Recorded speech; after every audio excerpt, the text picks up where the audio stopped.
White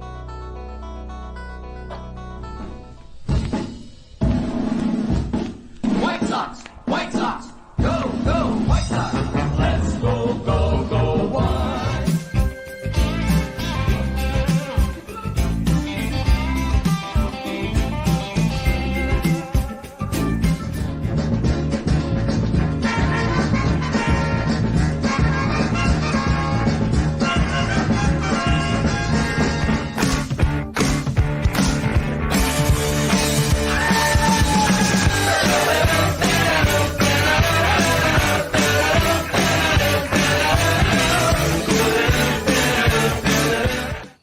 Well, hello there, Chicago sports fans. Welcome in, Monsters of the Madhouse. It's Wednesday night, and you know what time that is. And I feel like we all got a little bit of an extra step in this right now because it's a holiday weekend coming up. It's like the unofficial start of summer. This is an awesome time of the year to be a sports fan. So we're very excited to have you guys along with us tonight for Monsters of the Madhouse. And it's brought to you by O'Connor Martial Arts and Fitness. Join the life-changing movement today. TC World of Wonders, where you can make your dad's Father's Day Chicago sports memorabilia come true. Budget Cars, where finding safe, reliable, affordable transportation is no longer mission impossible, but easy. Bridges Scoreboard, which looks like a very cool place. I see your tracks. I see your posts all the time from Bridges Scoreboard. I'm very excited to go visit that very soon. Your Northwest Indiana, Chicago baseball headquarters with the Hall of Fame menu and Serendipity ice cream, where it's always delicious in the summertime as we get ready here for summer. I'm Matt Cooper, born and raised on the south side of Chicago, now living in beautiful Louisville, Kentucky, where it's been beautiful all week long. It's been the mid-80s. It's been great. And I think we got him back on. Yes, my buddy has just come back on, a man that does so much for this show, a man that helps put the show together, a man that writes for the show. His columns are awesome. I read them all the time. Whenever you post something, I read it, and they're great. And he does so much for his family. He's a good family man. And I know we're not a wrestling show. We're not going to talk about wrestling, Clete, but we got a big weekend of wrestling this weekend with 2 different pay-per-views. So I know we can talk about that when we get off, because it's going to be very exciting for that this weekend. But Clete, Stu Campbell, welcome in, man. Hey, great to be here, Coop. Thank you so much, my friend. Great to see you, Tracks, Taylor. Absolutely. You're not kidding, Coop. We got to talk about one of the biggest wrestling weekends of the year. We'll do that off camera, my friend. But we've got a monster show on Monsters of the Madhouse tonight, and we are going to start off with one of the fastest rising stars in sports media, Coop. Yes, I see Track's face over there. He wants to talk wrestling for the next 25 minutes, but that's okay, man. We're not gonna do that. We're gonna wait. We're gonna wait till a little bit later. Trax, first off, how you doing over there, man? You doing all right? Yeah, good, buddy. We just had to make a quick switch. Greg is a little under the weather, so I got a hold of my mentor, Taylor's boss and friend. Lester Wiltfong's going to be on here, so we're excited to have him for the umpteenth time. It's going to be great to get tag team by the Windy City Gridiron folks. Yeah, this is going to be an exciting show tonight. We're going to talk a lot about the Bears OTAs a little bit later, because that's going on right now, maybe a little bit around the NFL, as OTAs going on everywhere. It's been fun watching all the videos and photos from all the teams, especially when you're scrolling through Twitter right now. And it's just like, man, it's like we're not that far away from football season. But I am honored to introduce to you guys right now somebody that grew up in Indiana girl right now, who loves Chicago, loves Notre Dame, and is currently living in Jacksonville, the co-host of Jacksonville's 1010XL's Helmets and Heels and SB Nation's Making Monsters for Windy City Gridiron. Taylor Doll, welcome to the show. How are you doing tonight? Hey guys, I'm good. Thanks for having me. Oh, thank you. Thank you. Woo. I wanted to say sorry in advance if you hear banging. My neighbors upstairs are terrible, and they're running around. So if you hear something banging, it's out of my control. It's like a 3-year-old upstairs who likes to jump off the couches at 9 p.m. Well, if Clete X's you out, he X's you out then. I mean, he's got those fingers sometimes to do stuff like that. No, but welcome in. We're very excited to have you today. There's a lot to talk about. There's a lot going on. I was just talking about how this is the time of the year where, I mean, to be a sports fan right now is just awesome because there's so much going on. But even before we get into, we're going to talk a lot of Cubs here with you in a few minutes and a little bit about the Bears. But living down in Jacksonville right now, just very quickly, could you kind of give the vibe of the sports atmosphere in that city? Because I always find that city to be I'm not going to say different, but I feel it's kind of in the middle because you see the Jaguars fans, but they have a quarterback that was drafted in the same round as Justin Fields and looked like a superstar last year. And that's got to be a lot of excitement right now. So is that kind of the vibe right there? Is this guy's is Trevor Lawrence is finally making his strides to be that number one pick, that number one quarterback in the league? Oh, yeah. The vibes here in Jacksonville are pretty much like the Jags are winning the AFC South. There's not a question. I don't think there's one person here, media-wise or in the fandom that think that's not happening. I think a lot of that also helps that the rest of the AFC South is kind of in a weird spot too. So it's a perfect time for Jags to really have their arrival because there's not a ton of in division competition. So people are like, hey, honestly, even if they win 9 games, they'll be able to win the division. But a lot of other people here, like we actually just did a kind of a video series and had all those shows go through and pick how many games they expected the Jags to win this season. And almost every single person had 11 or 12 wins. Like that's the expectations right now in Jacksonville, that even with the getting a harder schedule because they won a playoff game, their schedule is very favorable for them for the most part. Outside of Bills in London and the Kansas City week 2 game, it's very favorable. So I think the vibes here are definitely expected Trevor Lawrence to hit 35 touchdowns, over 4,000 yards, and win a lot of games. Yeah, and plus you got a great head coach now too. So I think that's gonna really help. So I think that's so cool to see that. It's great for the NFL. I think it's great for the NFL to have a quarterback like him, to have what we have in Chicago and Justin Fields too. And we're going to talk about him. We're going to talk a little bit about the Bears and the OTAs in just a second. But what made you want to get into media? Because we have that show, we have that personality growing up. You grew up in Indiana, and you got a lot of that growing up in Chicago because Chicago is such a sports city. Like all of us here are big sports fans, and we have that passion with it. But what was a passion? What gave you that passion to pursue that and kind of get you where you're at right now? Yeah, I'll be honest. Like I kind of stumbled into it. I've always loved sports, so I've been a diehard sports fan. That consisted my most days, especially during football season on Saturdays, Sundays. Being a lot of time I've spent in Florida. I am from Indiana, but I've spent a lot of my 32 years in Florida. So being down here, obviously college football runs the world down here, and so Saturdays are huge. But then also you do have obviously Tampa, Miami, and Jacksonville all in Florida. So you have a lot of NFL talk also, but they are really geared in kind of on those teams. But my family's all from either Northwest Indiana or Chicago. So I grew up just diehard Bears, Bulls, Blackhawks, Cubs fan. And that's just kind of how it was. But I honestly went to college, graduated college to be a teacher. After I graduated and was going to be a teacher, I was like, never mind. I do not want to be a teacher. And so I kind of had a pause where I took a year after college and was like, I need to reevaluate and figure out what I wanted to do. It just so happened that I actually had a friend who said, at this time I wasn't living in Jacksonville, and I had a friend though that was like, hey, there's a radio station in Jacksonville called 1010XL. They just recently became the flagship of the Jaguars. They're really kind of on the rise. It's a newer one, but the guys that are in that station have all kind of been around in the sports media world a lot. So it could be something cool to try out.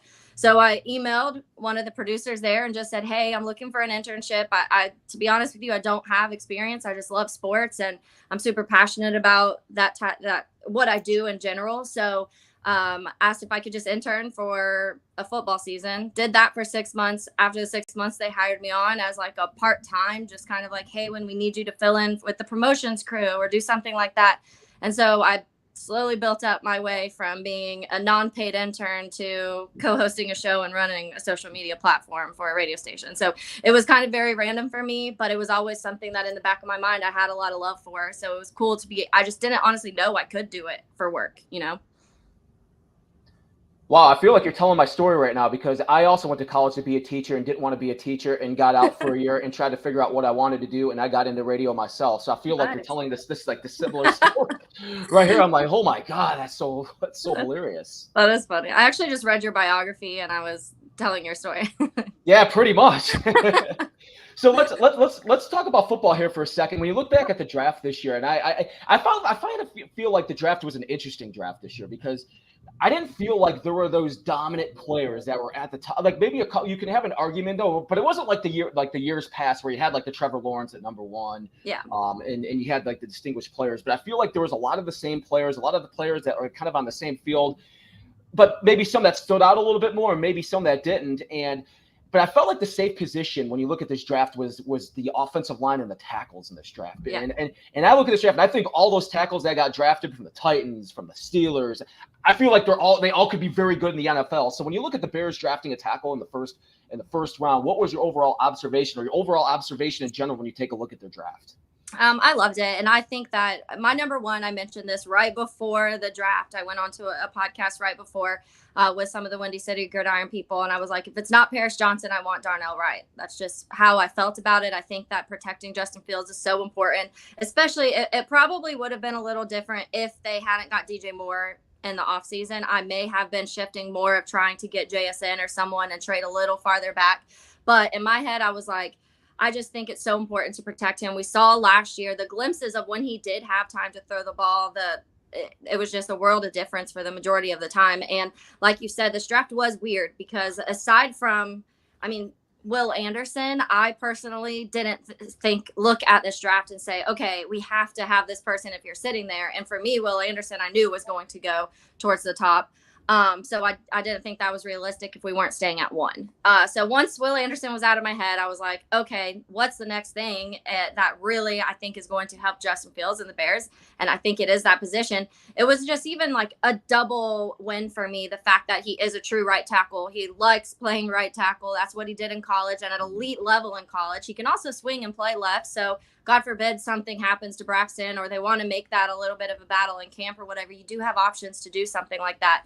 But I just thought you're nailing it on the actual position need. You're nailing it on talent because this kid's a monster. And I know by this time everyone's seen his film against Will Anderson.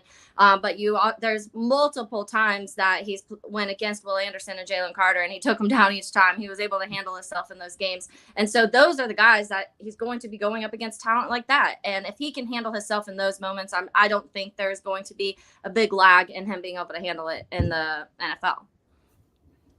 Now, do you think with Jalen, you just mentioned Jalen Carter here a second ago, and because he was, let's face it, the sexy pick in this draft before all the legal and the trouble this came out with him.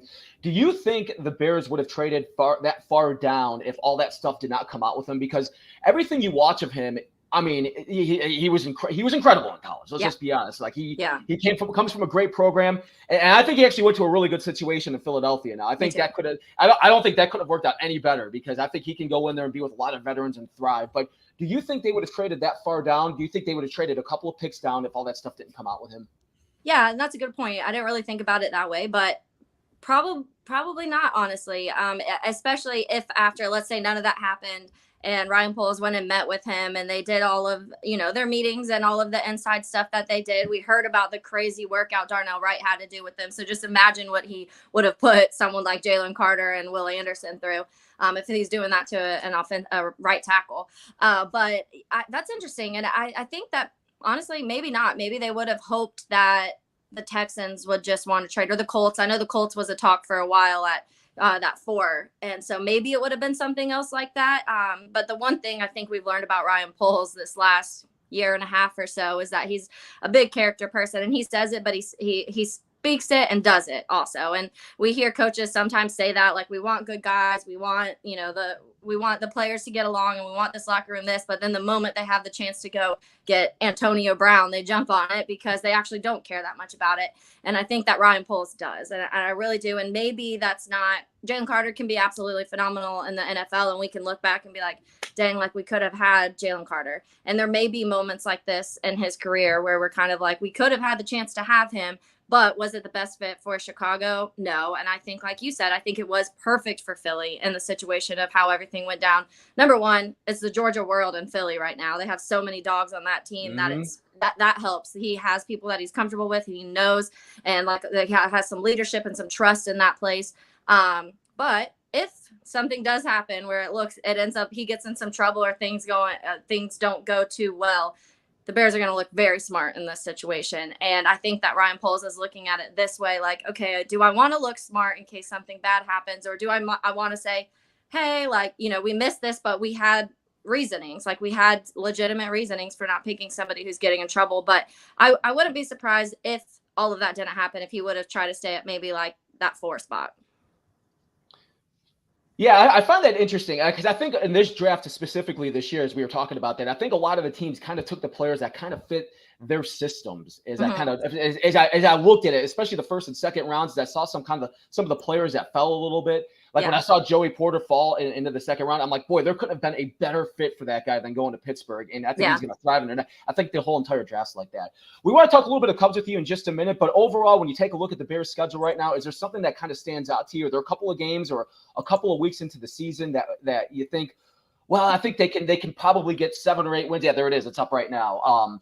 Because I said the first game to me, the most intriguing one is one of the ones is the first game against Green Bay. They're going to throw Jordan Love right in that fire for Green Bay, and I'm interested to see how that is with him. And then you got Kansas City week 3, and then there's just some very interesting games. The Lions twice within the span of a couple of weeks. How about you when you look at that? What stands out to you? Yeah, there's a lot of things that I do not like about this schedule. And I kind of did a breakdown of the schedule with Robert Schmitz a couple weeks ago, or whenever the schedule came out. I'm losing track of time at this point. But it's scary to me, the start and end with Green Bay. I think there's the potential that we're seeing 2 very different Jordan Loves between those 2 games. Obviously, like you just said, he's getting thrown into his second start ever in the NFL and his 4th season in the NFL in game 1. On the road at Soldier Field, so it's going to definitely be one of those situations where he's kind of thrown into the fire. But at the same time, there's a lot of new guys on this defense also. And when we look at this defensive line and the linebacker group, it's almost going to be completely revamped from last season. So there's a lot of newness on our side too. In addition to the offensive line, obviously adding Darnell Wright, adding Nate Davis, those are going to be new guys. We're not quite sure Cody Whitehair, Lucas Patrick, who's going to be sitting at center, or is Kramer going to come in and make a run for it in camp? I'm not quite sure. Justin Fields, obviously with new weapons, still kind of adjusting to DJ Moore. Claypool hopefully now is starting to pick up a little bit. So there's still some newness for me too. So that's why I'm glad it's at least at home to have the home crowd behind them a little bit. It's the 425 for me, 325 for Central Time people. But it's one of those situations where everybody's kind of getting thrown into the fire. And week 1 of NFL games, they're so unpredictable. You do not know how ready certain people are going to be. And then, like I said, there's the potential you're waiting until the whole entire season, and now it's the last week. And I feel the NFL does this to us on purpose because they're hoping that somehow Green Bay hangs around. And at the end of the season, this is helps whether Green Bay or Bears get into the playoffs. Like they are 1,000% hoping that's the situation that plays off, just because the NFC North has the potential to be pretty wide open. And then obviously I don't like that we have such a late bye week again. We saw last year by the time we got to the bye week, it was just half our team was gone or hurt, and there was just the momentum was dead. Obviously that shifts a little bit if they have a better record heading into the bye week. But there's a couple games I'm really excited about. The Panthers game for me, I think is going to be fun just because there's this fun little rivalry happening right now, because obviously we want the Panthers to lose because we have their number 1 pick. They're kind of wanting DJ Moore to maybe bust a little bit because they've been arguing with us that he's not a number 1 wide receiver, and we've been going back and forth of who won that trade and all of that stuff. Young quarterback now, a rookie quarterback. So it's going to be, that one's fun for me. That's one I have circled on my calendar, and obviously primetime game 2 helps that. Washington, that game was terrible last season. Another primetime game against Washington. So I'm hoping that we come into this game and show everybody that last year was like a one-off, because honestly, right after Washington last year, the offense clicked and we scored like 150 points in the next 4 or 5 games. And that was just one of the worst, slowest games ever in the entire world. There's a lot of question marks. And that's one of the things that we kind of talked about in my podcast is who's the quarterback of Tampa? Is it going to be Baker Mayfield? Is it going to be Kyle Trask? Is Russell Wilson going to be playing like Russell Wilson was playing last season? Because if he is, that Denver game's not so scary. I mentioned Washington. Obviously, the Vikings and Lions are interesting this year because are they going to look like what they did last season, or at least for the Lions towards the end of last season? Or are they going to be completely different teams? The Saints, what is Derek Carr going to look like there? Because we've seen Derek Carr have really good statistical seasons, but we've never seen him be able to ravel it all into like a complete winning, consistent product. Browns, Deshaun Watson, again, bad season. Is he going to take a step up this season? That's a big question mark. Kyler Murray, the Arizona situation is wild to me because a few seasons ago, people were ranking Kyler Murray as one of the better quarterbacks in the league. And now they're talking about are they going to draft a quarterback after this season? The Falcons too, that's questions. I think it's Desmond Ridder, or I can't even remember, two quarterbacks that Taylor Heineke, I think, something like that. Taylor That's Heineke, yes. Okay. So it's those two quarterbacks in Atlanta. So again, another quarterback question of who's going to be starting by that time. So the schedule is very weird because we have, whether it be young quarterbacks or questions at quarterbacks on these teams, or are this quarterback going to suck again? Or are they taking a step up? That's a lot of our schedule. And I think that's going to depend on the record a whole lot. Which guys are we getting in each of those weeks?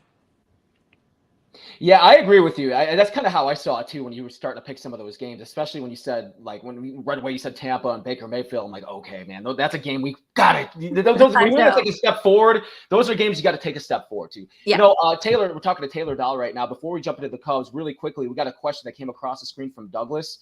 He wants to know your opinion on the Bears' defensive line going into the season.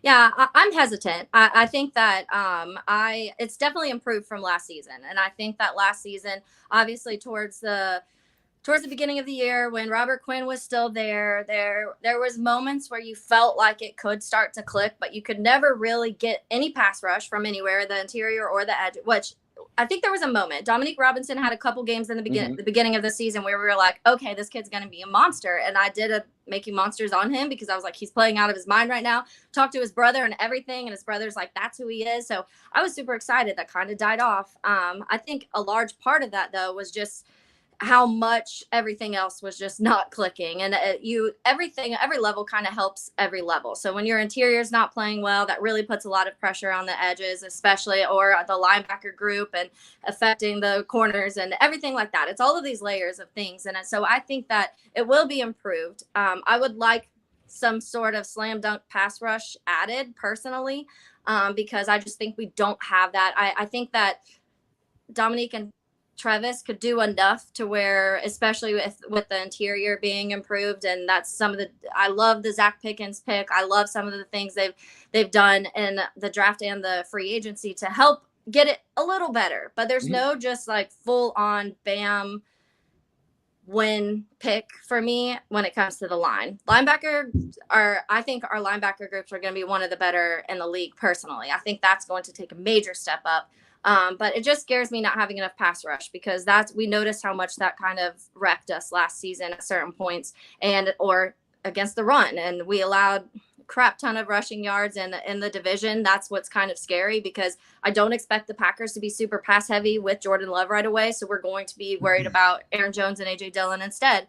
And then now in Detroit, obviously we have this new thing with David Montgomery, in addition to a new draft pick they have, and all their running back group, and then the same with Minnesota. So it's in the division. I feel like we're going to have to be able to stop the run, or it's going to get ugly fast. And I think we'll know pretty quick if they fix that part, but I'm not quite sure. I'm saying like we were worse in the league last season, and I think maybe still 20s, 19, 20.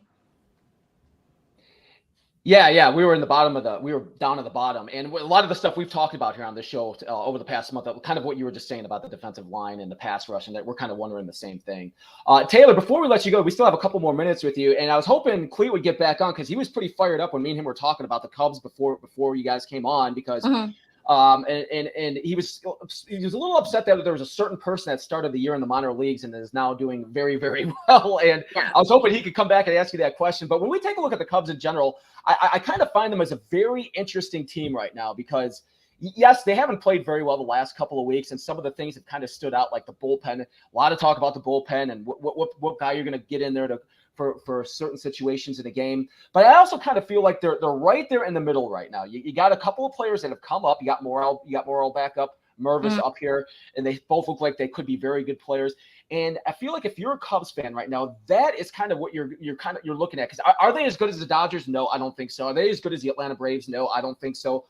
But they can compete. But at the same time, I feel like you got to get some of these players rolling here. And if they go through some of their slumps and some of their go-throughs through the major leagues, do it right now and then kind of get ready for next year. Is that how you see it right now with the Chicago Cubs? Yeah, I think this year for me was always like, I wasn't expecting the Cubs to be some fantastic team this season. And I did expect them to be competitive because I did think that adding Dansby Swanson and Bellinger, that was already going to take a step up, obviously. And I really had a lot of confidence in Nico Horner. I love Nico Horner. I love Ian Happ. And the player, Christopher Morel, was one that last year when he got sent down, I already wasn't happy. So when I heard he was starting in the minors this season, I was really upset because he is streaky. He has moments right now. Obviously, he's in a major hot streak. He strikes out a bit too much for some people's liking. I get that, but he just brings something too. And I think that when you have a baseball team like you have right now, which is a lot of young talent with a little bit of mix in of some veterans in there that you're hoping can kind of like lift them to the next level occasionally. But when you have that type of team and you're building towards getting better and you're not expecting like, hey, we're winning the World Series this season, then you definitely want somebody like that who just brings like good vibes into the locker room. And you can tell he just loves baseball. And it's the Javi stuff for me. Like Javi was the same way where he struck out a ton. And there was times where you're like, why are you swinging at that? But the vibes he brought to the dugout and the field and everything, like you could just tell he was having a good time, and it made people want to play better. And you could see that already with Chris Morel. Like the moment he does something, he'll hit a bomb again and the whole team's riled up. And then we get some runners on base and things start to pick up a little bit. They've been struggling. There's multiple reasons, I think. And I think some people are starting to target David Ross a little bit at some decision-making things, which hopefully he'll start to adjust, because I do think, like you said, a big part of it is you can't just give up on these guys because they do have a little bit of a down streak. The best players in the league have their moments where they're not hitting the ball consistently, but you do have to let them kind of power through that, get past their moments when they're just not doing well at the plate or whatever. Trust in your guys. I think a one thing too with them is finding where you're putting everybody, because obviously I think when Bellinger's back at center field, and so then you may have to throw Morel, move him around a little bit, put him at third base. It might be a little scary sometimes because that's not really what he does. And so there might be moments where defensively you're getting a little frustrated with Morel, but offensively it's working. And we had to do that with Schwarber for a couple years. So sometimes it's worth it to battle those defensive woes to get runners on base and actually score.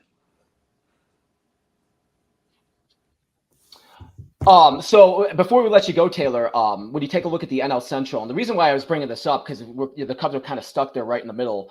But you look at the NL Central, and there's just nobody running away with that division right now. I mean, the Pirates started off very hot. I still think the Brewers I still think there's going to be something in them. They usually sometimes catch on a little bit. I don't know what to make of the Cardinals right now. I mean, we always think they're going to come back at some point and they're going to go and come on the streak, but I don't think they've looked like any of the Cardinal teams of the past, especially when it comes to their starting pitching in general. So as a Cubs fan, do you want them to continue to compete and see that division's won and kind of get that experience? Or are you kind of looking at it like, well, I don't know if they're at that level yet. We'll just see how it kind of plays out. Where are you at with that? And I know, because that's the question once we get to this type of year, because you're like, okay, well, the trade deadline, what are we going to do? Are we going to buy or sell? And that's always the question. And that kind of decides what you really do. Do you want to win games? And do you want to maybe hope for a push of something during this season? I say do that, because I mean, like you said, this division is so wonky right now. And the Cardinals started terribly and the Pirates started as hot as you could possibly get. And then the Pirates completely died. The Brewers have kind of just stayed on that flux, kind of like we have.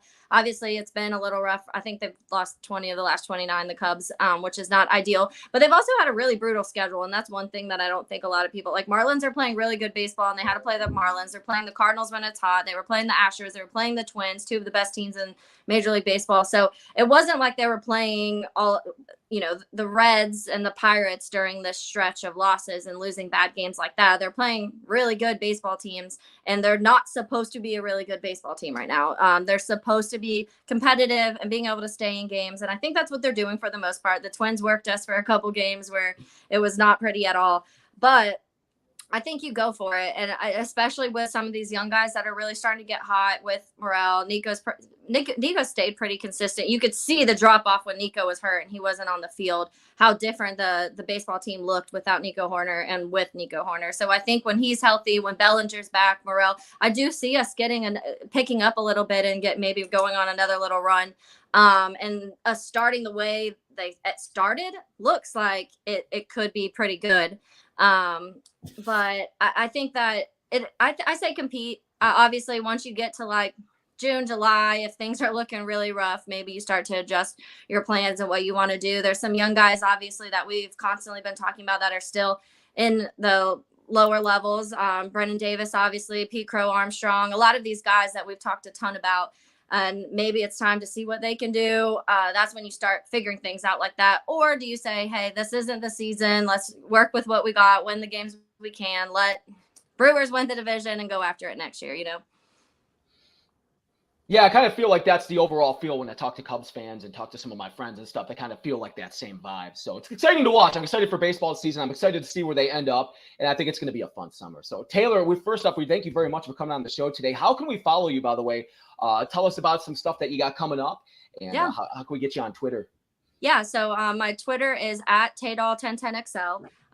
With that, so I post a ton on there. A lot of my stuff, obviously, on Windy City Gridiron. I have a new project coming out starting actually tomorrow. The episode will be released tomorrow, and I'm doing kind of a cruise around the North is what I'm calling it. So I'm talking to reporters from Green Bay, Detroit, and Minnesota, just to kind of get their perspective of what the NFC North looks like, because I think the opinion of most people right now is we don't know, like, who's going to win that division. We don't know. I really wanted to get the other team, like those outside opinions of what they think about Justin Fields and what they think about DJ Moore and some of these new improvements and how they think Jared Goff's going to do this season. So we can talk all we want and mock Goff and Kirk Cousins and Jordan Love and kind of hope that Justin Fields is the new king of the North, as we want to say.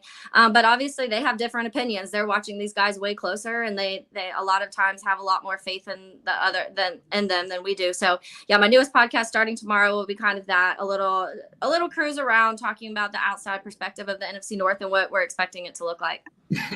Very excited to listen to that. Yes. Thanks. So we're going to follow along with you, Taylor, and we appreciate you very much. And thank you so much for coming on, talking Bears and Cubs with us, as this is a fun time of the year.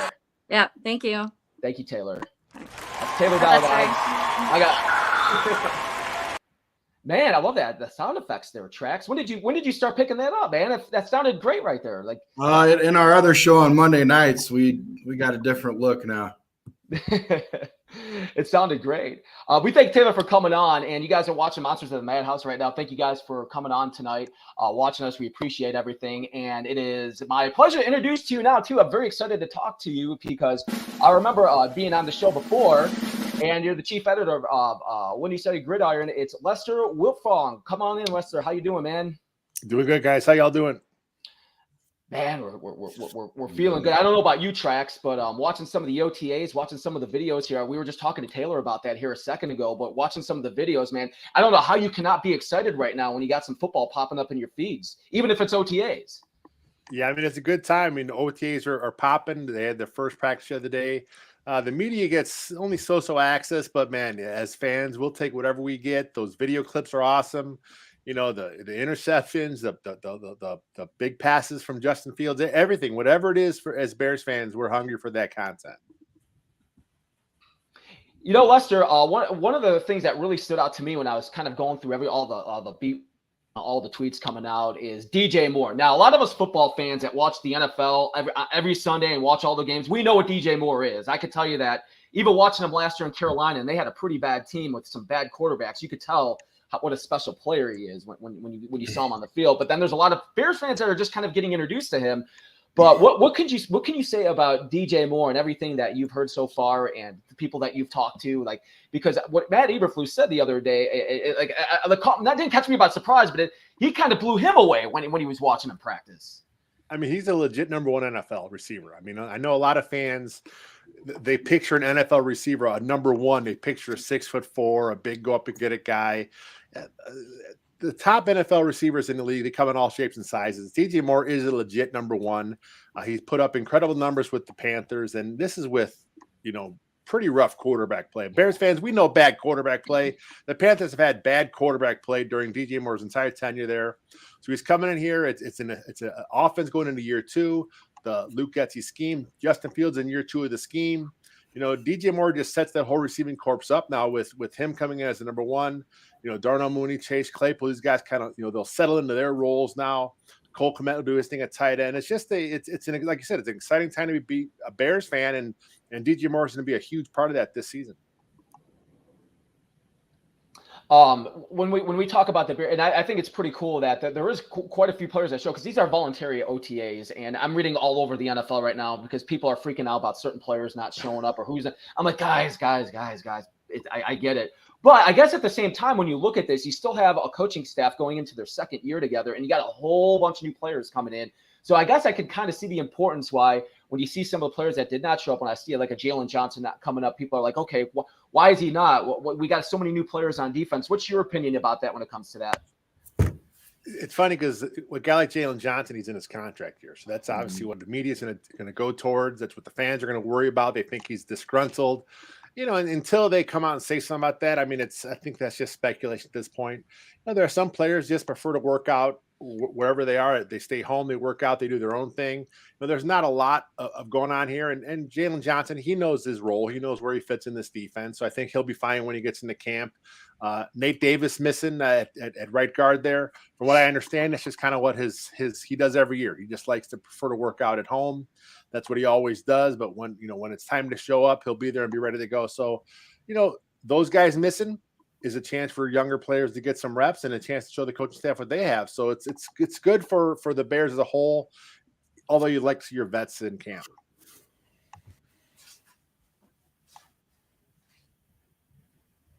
Yeah, I look forward to seeing you at camp, man. I can't wait to get out there with you. And I know I keep asking and stuff because I haven't been a part of that, but it looks like a lot of fun when you guys go out there, Once those tickets go, I say on sale, they're free tickets, but once the Bears announce tickets, man, jump in that thing, put your name in.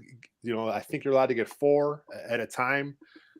Try and get 4, man. And if you get them, I mean, if you don't have 3 people to go with you, you can find them on Twitter. Bears fans are hungry to go, and it's cool to kind of get out there and see what's going on at House Hall. Yeah, that'll be fun, man. I can't wait. Yeah, I could just feel it. And especially when it comes to Justin Fields, you read everything about Justin Fields right now, and what Luke Getzey said, that looks like he's definitely looks like a different player compared to last year coming in. Now, that's a lot of it is because that was also going into his second year in the league, but also he's going to be a little bit more comfortable in that second year in his offense. So what is it that you're hearing about Justin Fields that maybe he's adjusting to a little bit more now as he goes into this season? Yeah, I mean, everything on field, off field, he's the QB1, man. I mean, he really understands his role. He wants to be the franchise guy. He kind of did what he did last year with all the running because he had to, because that offense, the whole team last year was just bad. I mean, there were only a few guys worthy of long-term success on that franchise. It's just a bad team, a lot of holes. He survived. I mean, he endured it. This regime now realized this is the guy moving forward. We kind of saw him make the big trade for Chase Claypool last year. They knew last year he was the guy. It's just been solidified seeing what he did. I mean, he was one of the most exciting players in the entire league last season. And this is on an awful 3-win Bears team. But, the ratings were there for Bears. The fans enjoyed watching it. And, there's a lot of buzz. I mean, I'm not expecting the Bears to be a title contender, this year, but man, it's going to be a fun season to watch them just kind of progress and see all these young players kind of develop together. You got to kind of also wonder what's going on with like Nate Davis. The other day, you guys posted something about them not showing up to voluntary OTAs. And I really wouldn't worry so much about that, coming with somebody like Mooney or somebody like that who's been around for a little bit, because he could pick it up pretty quick and come back from that injury and be all right. And, he's going to hustle from us. But a guy like Nate Davis who just came over, you'd like to see him get out there. And I forgot who the other guys you mentioned, but see those 2 guys go out there. And like you say, it's only if you want to, voluntary, but why wouldn't you go out there and be a part of it, Yeah, that's just from what like I said, I understand that Nate Davis is how he was in Tennessee as well. He didn't go to the OTAs. He just kind of prefers to kind of work out on his own at home. As far as him being in the first year in the offense, similar offense, what he has run similar stuff, in Tennessee, it was a similar scheme. I'm assuming some of the terminology is also the same. So if that's the case, he won't be too far behind. But he's like most guys. He's a pro. He's in his playbook. He knows what he has to do. And when the time comes, he'll be in there. And look, the Bears signed him to be their starting right guard. He's not losing his job because he misses some voluntary practices. He'll be there. It's a good chance for a guy like Tyree Carter to get some work now as a starter now as a second-year pro here for the Bears. So I think it's good. Like I said, it's good for the young guys to have an opportunity. But, man, you want your vets there. You want to have them start building the camaraderie, especially on the O-line, man. You for Tracks, I know you know, that's a team within a team. You want those guys all working together to understand the guy next to you are doing. He has Cody Whitehair at center. He'll have a rookie and right going to be at right tackle. So get together, learn what's happening there, and I think it's the best thing for the Bears to get all their vets back in camp. And to get some unit cohesion too, to have the same guys there in and out. When you talk to all these guys that we've had on, former Bear stars, on the O-line, that was one thing that they always said is you always knew who was going to play to the right and the left of you. They just had repetitions that led to retention. And like you said, it's a team within a team. And if you always have somebody being switched out all the time, you don't really get that feel like, you and I, we've worked together. You've blessed us coming on this podcast. We kind of know each other a little bit. So it's a little easy to get a feel, where you're going to drop off, where you're going to pick up. Same thing with offensive line. I'm going to know that you're a little better on the outside than I am, and I'm a little better on the inside. So we can watch each other's weak spots and try to help out wherever, and communication is key too. And if you're not there, you can't communicate with each other. And then when it comes time for a real game, you miss all of that. So I do like the fact, though, that I saw some stuff with Justin Fields, down in Florida and some other guys. And then now up here, they've had some games where they've got together and they've watched, I think it was a Bulls game. They were all there. So you could see that there's something like Coop was saying. There's something in the air, and the team is really starting to buy into it and stuff. You know what I mean? Yeah, I mean, Fields is that alpha guy. I mean, he has that mentality. The players, they want to do well for him. They want to play good with him, and he just brings that to the franchise. He's it's the Bears haven't had a guy that you can look at that position in a long time where it's like he's definitely the guy, and the Bears feel they have that now in Justin Fields. But does he do it a little differently, you guys? I mean, what do you think, Coop? What do you think, Lester? I mean, does he do it a little differently? Because it seems at times like he is quiet. He's got like a quiet strength about him, but you always hear from his teammates and other people that he's a leader. And I mean, I have to take what they say for it, but with my eyes and I'm looking at him, I don't really see that. He doesn't pass that test where he's, on the sideline like you see like a Peyton Manning would, where he'd walk over to his players and talk, and you can see him get charismatic, or Tom Brady, or what I'm saying? Like, do you think he could grow into that? They were talking about that earlier, total off the subject, but similar situation. Nobody thought Jimmy Butler was going to work into what he is now. And it takes time to be an alpha, but do you think he's actually an alpha, like with his voice, Lester, or is that something that he's going to grow into? Like, what type of leadership do you think that they're seeing? Because I don't see some of that. I see some of it, but I don't see the verbal. You know what I mean? Well, I mean, that's part of it is we see what Fox or CBS shows us. I mean, that's all we see. I mean, if you're like on the sidelines, you kind of see what he does. He does go to his O-line. He does go to receivers. He does bring him up for a powwow. But a lot of times when it's a broadcast on, they show him having those quiet moments of reflection, or those moments where he has the tablet in front of him, where he's kind of by himself looking at the plays, or he's talking to a coach one-on-one. They just don't always show those things. But if you're there, if you're on the sideline, from what I understand, he's engaged. He may never be a rah guy, and not all guys lead that way. Some guys kind of lead by example. They kind of lead with their actions. Their actions speak louder than words, and that just seems kind of how he is. But I think part of it is he'll grow into more of a vocal role if that's what he feels he needs to. I think it's all situational. I think he kind of knows how to read the room, so to speak. Trex, you brought up an interesting point there. It had me thinking here for a second when you were talking about Fields as Demir, because every time I've watched him and do his interviews and post game and stuff, I actually liked it, because I kind of feel like he's got all that confidence in him, and it kind of keeps building, but he's got that quiet confidence. But then you look at some of the other quarterbacks and like Joe Burrow, a fiery guy, but he's also, in my mind, the second, third best quarterback in the league. But I believe a lot of things that coming out of his mouth. And if he says, I'm going to go out and win this game this week, I believe him because he's kind of proven that right now. Yep. And then you got Josh Allen, who's kind of more of a quiet guy. So, like, I feel like when it comes to demeanor with some of these all-star quarterbacks, it depends who it is and depends what their situation is because they all have – I feel like they have the leadership, but they all show it in different ways. Does that make sense?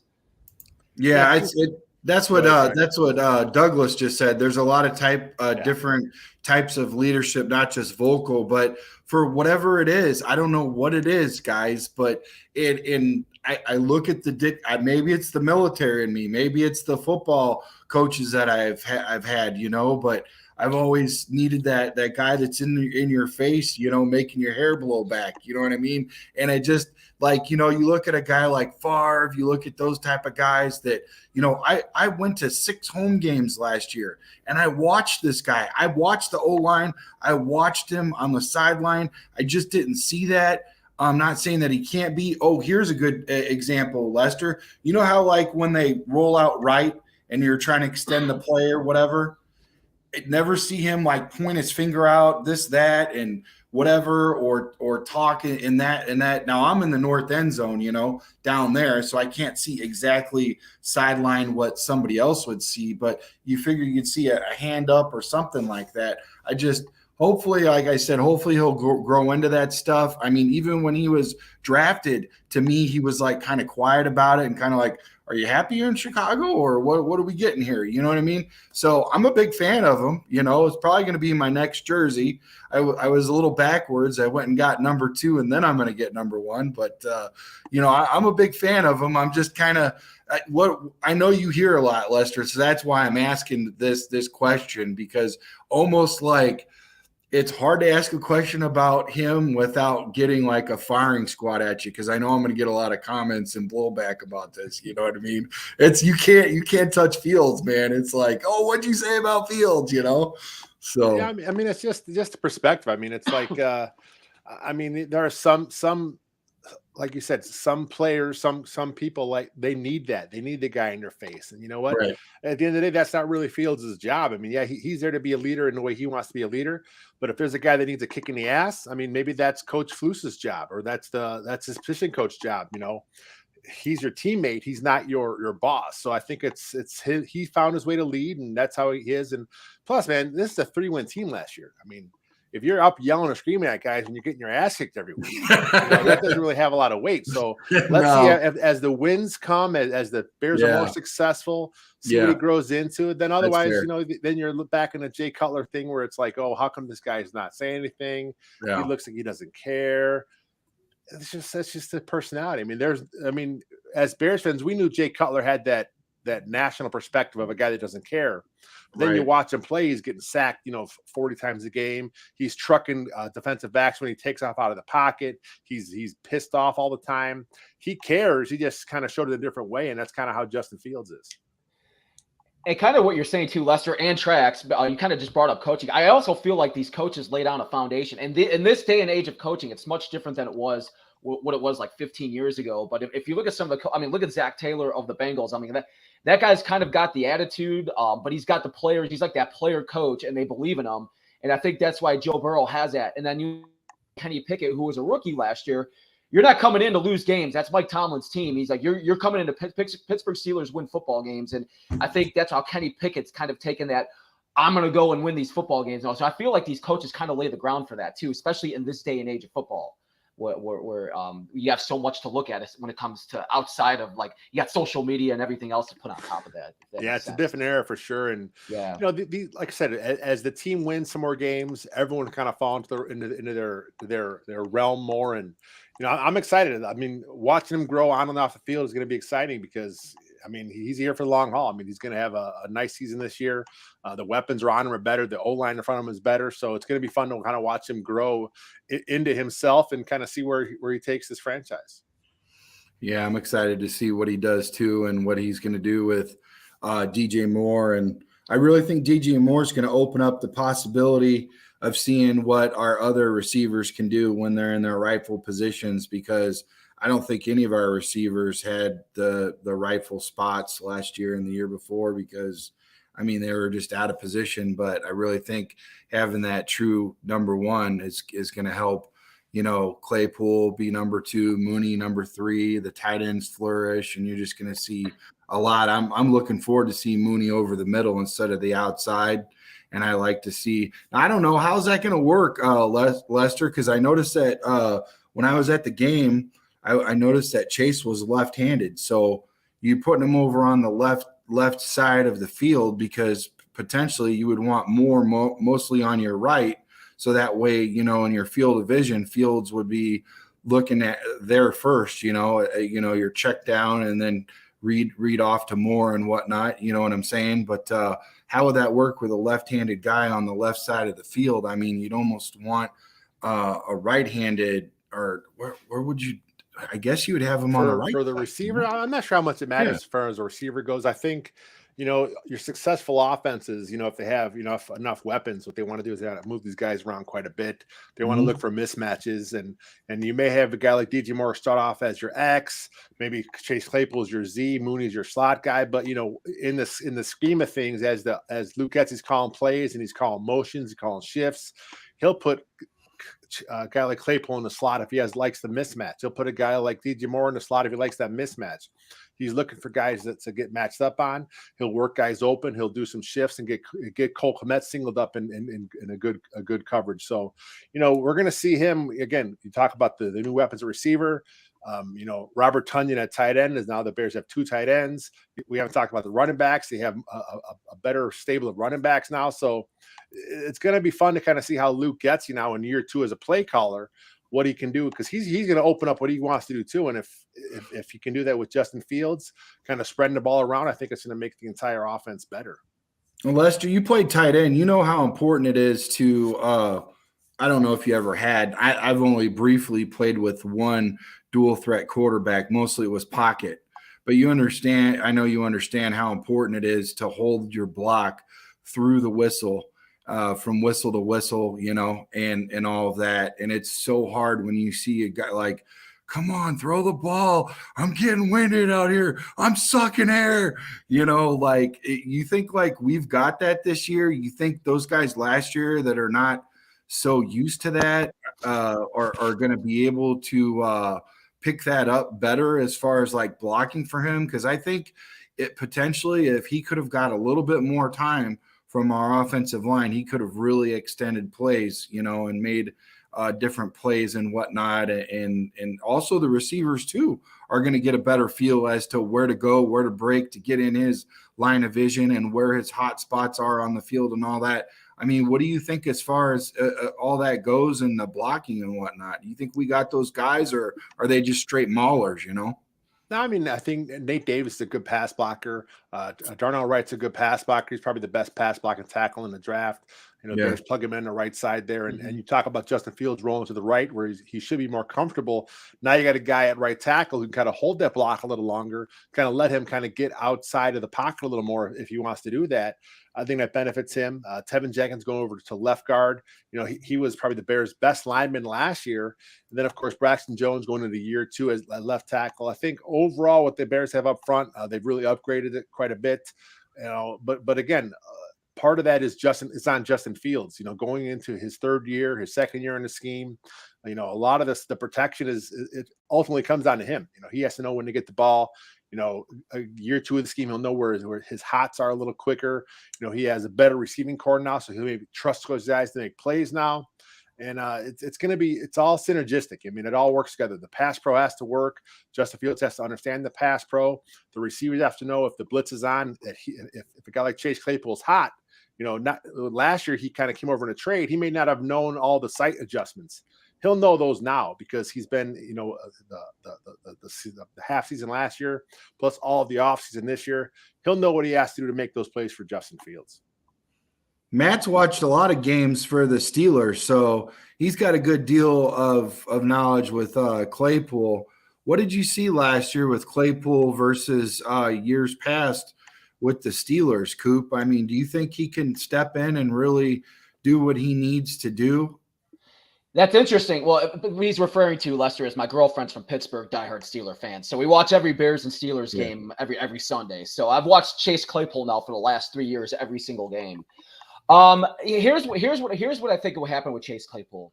He definitely fell out of favor with the coaching staff there, and I'll never forget it because me and her were sitting up at a game one time in Minnesota, it was in Minneapolis at US Bank Stadium. And we're watching the Steelers Vikings, and I'm looking down, and I just see Mike Tomlin yelling at somebody, and I'm like, Libby, look up, like, look who he's yelling at. She goes, that's Chase Claypool he's yelling at. So I'm like, oh man, he's not going to be on this team much longer. He did something. He caused like 2 really bad penalties, and like they just like it was a bad game for him. I think what happened there is they tried to make him a number 1, and he's not a number 1 wide receiver. He was doing things. He was very good at certain plays. Like I like some of the trick plays they ran with him. He's a very fast guy. I think they put him in the slot sometimes, and I thought he was very successful. But there were times where they would throw the ball up, and he would lose it, and it'd either be intercepted or it'd be dropped. And it just wasn't what they were. It's not the number 1 receiver they were looking at. And then they draft George Pickens last year, who I wanted the Bears to draft. I was very I'm okay now, but then you look at George Pickens, you're like, okay, this guy's looks like he's going to be a legit number 1 wide receiver. That's what they were looking for. Chase Claypool was going to be. So now I think he just needed a change of scenery. I really do. I think that he needed to get out of Pittsburgh. He fell out of favor there. And now they can kind of put him in the right position and see where he flourishes from there. And I'm very excited to see that because it is his contract year too. And he seems like a really good guy. And you just cheer for a person like that. Does that kind of what you see too, Lester, when you looked at him last year? Yeah. Have you seen that before? I'm sorry to cut you off before you answer that question, but to go on with his question, have you seen that before with other teammates that have maybe the Bears have brought in and their morale boosted and they just shot up? I mean, to me right away, I'm thinking Brandon Marshall, but maybe you're a little deeper than that. You know what I mean? I mean, that's a good example. Brandon Marshall kind of had some issues in Denver towards the end there. And then when he came to Chicago, it just was, he flourished. And, sometimes it's just as simple as a change of scenery. I mean, Chase Claypool as a rookie was really good. You thought he was going to be an ascending player. And then he just had some issues there, the last couple of seasons in Pittsburgh. And part of it is a personality thing. Maybe part of it is he kind of started believing their own hype after his rookie season. Maybe just, maybe there's some immaturity issues, who knows what happened, but we're talking about a young player coming out of Notre Dame and kind of put in a situation where like you say, he was supposed to be the number 1. That's just not his best role. He may turn it into a number 1 down the road, possibly, but like this year, DJ Moore is clearly the one. Chase Claypool knows his role. I think the Bears are going to use him properly, and I do like the idea of using him on some jet sweeps, getting the ball in his hands, because we're talking about a 6'4" dude, big, strong. He's got 4.4 speed. He can do a lot of stuff for you with the ball in his hands too. So the Bears have a lot of that going on to the offense now. There's a lot of weapons now for Justin Fields. Where does that put Velus, man? Is he the odd man out, or can he still come in there and get some reps? I mean, he is what he was last year. I mean, he's the bottom of the depth chart guy. They want him to develop. Obviously, I mean, they spent a draft pick on him, but he's going to come in kind of your gadget guy. He'll do the kick returns. Hopefully, he gets back on the punt returns. But if you can kind of work him with a jet sweep here and there, get him, scheme up a couple touches for him a game until he earns more reps at receiver. I think that's how you deal with it, because you mentioned Claypool, you mentioned Mooney's also in his contract year, Equinemius St. Brown's in his contract year. Velus Jones is going to be here for at least 3 more years unless he gets cut, but there's a chance for him to make some plays, and he's just got to take advantage of the opportunity when he gets them. I like what you said earlier about Cole Kmet. I really think I could see him playing kind of like that Dallas Clark receiver at times in the slot, and whatnot. But in the back position, I know Khalil has been flagged for not holding any blocks. So what's your, you worked with the backs and the offensive line receivers. Tight ends are special, man. They've got to run with the receivers, play with the offensive. I mean, you guys you're like a Swiss Army knife, Lester. What's going on when you look at a back that doesn't block? Like, where do you put him? Is it just very limited or whatnot, or what? How are they going to handle that? Because now we've got a loaded backfield. I mean, is he going to see? Did he just drop from like potentially the first running back to like potentially like the third now? I've never seen Herbert as a true number one because you mentioned the pass blocking issues. But he knows his deficiencies also. So I would imagine this whole offseason he's working on the blitz pickup. He's working on knowing where the pass pro breaks down, where he has to be to pick those blitzes up. Plus, he's working on his hands out of the backfield. We haven't really seen him get a chance to kind of do that out of the backfield as well. So he knows his issues. If he wants to be the Bears number one, he has to work on those. But I think the Bears are set. I mean, they got Herbert, who we saw in a backup role a year ago, averaged 6 yards a carry. The Bears know how to kind of work in their talent. I mean, as far as the running backs go, Deonta Foreman will kind of come in and kind of have a role there. Roschon Johnson, again, he's more of a do-it-all guy. He kind of has the blitz pickup ability. He's pretty good out of the backfield. Not surprised me to see Roschon Johnson eventually become the lead back there. But regardless, they're still going to want to have a committee. They're going to want to get all these guys involved and keep attacking the defense with the run game. What do you think about that, Coop? Do you think potentially that could happen, or do you think that it's just going to be like a committee? Or who did you get to see that guy in Carolina at all? I mean, do they play the Steelers much, or what? I watched him. He's a good back. He is. I think he's a good back. He's a solid back. I do think they might miss Montgomery at some times this year. I think there are certain times where David Montgomery could be a little bit more explosive, I think, than Herbert in Foreman. At the same time, I do think it's a replaceable position. And I think we just got to see how the offensive line plays this year, too. Now that we got a couple of new pieces on our offensive line, let them gel together a little bit more. And I feel like they can open up the holes, and these guys can still be explosive and put up some big plays.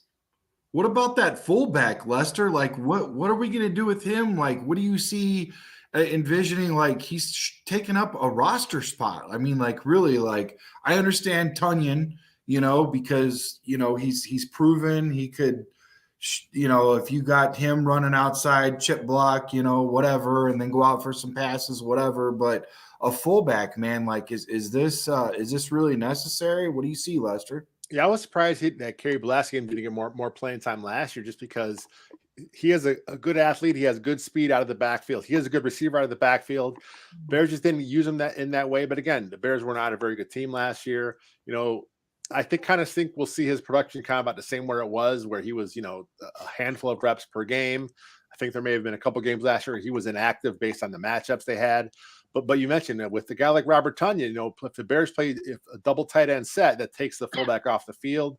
So I think you're going to see kind of the best of both worlds. I think Blasingame, the Bears want a fullback. It's the style offense they play, that Shanahan-esque offense, always has a fullback there. But some of the variations of the offense is more double tight heavy. So the Bears kind of have options now. So I think we're gonna see what they do there. But I do want to see more Blasingame chances, because, man, I think he has like 4 or 5 speed. You don't expect that out of a fullback position. No. If you get him matched up on a linebacker one-on-one, I like that matchup sometimes for Blasingame. And can you put him, like, walk us through like special, like, goal line and special teams? Is there a spot for a fullback there, or?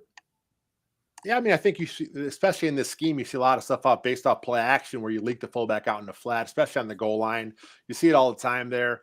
That's another variation of what they do with the double tight end set, kind of same thing. They have the tight end kind of block down, then leak back out to the flat. So again, the Bears offense was just, they had their moments last year where they had a nice stretch of games there, but at the end of the day, they just didn't have a lot of talent overall. So I think you kind of have a chance to see their playmakers now this year.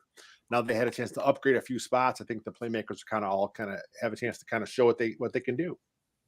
You know what? Before we go over to the defense real quick, because we spent a lot of time on offense, but I know, your podcast is similar to ours, where you guys like to – I like how Ryan Poles says we like to work from the inside of the ball out, right? And that's basically what you guys do too, as well as us. But one thing that I do want to bring up, special teams, really quick, because we just touched on it.